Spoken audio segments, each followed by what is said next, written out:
Hey folks, this is Mr. Kiespert, and I just wanted to touch base with you here a little bit about the Battle of Shiloh. Kind of set the tone a little bit here while everything was going on in the Eastern Theater, where Lincoln was getting frustrated increasingly with George McClellan's antics. There was a lot more success for the Union out west.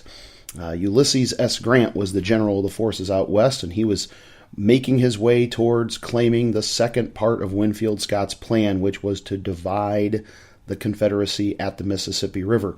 He was heading through Tennessee in a southwestern direction, heading towards the Mississippi, when they engaged in conflict at Shiloh, Tennessee.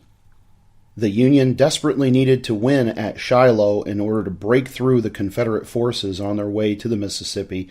There were over 110,000 forces total between both sides. The Union had 65,000, the Confederacy had about 45,000, which was the largest army the Confederacy had amassed at any given time over the course of the war.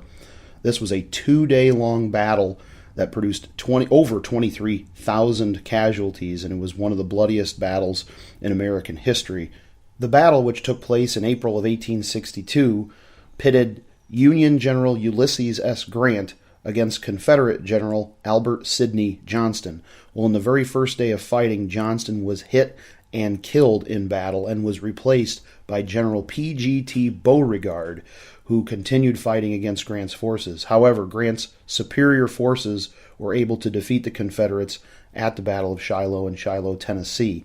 One of the most interesting points about the battle was something called the Hornet's Nest, which was a sunken road in which there was a heavy concentration of fighting in the middle of the forests of Tennessee. Soldiers of both sides who had survived the battle had written in journals about how many bullets there were in the air at one time. In fact, such a concentration was as such that they thought that it looked like a cloud on the battlefield. How wild is that?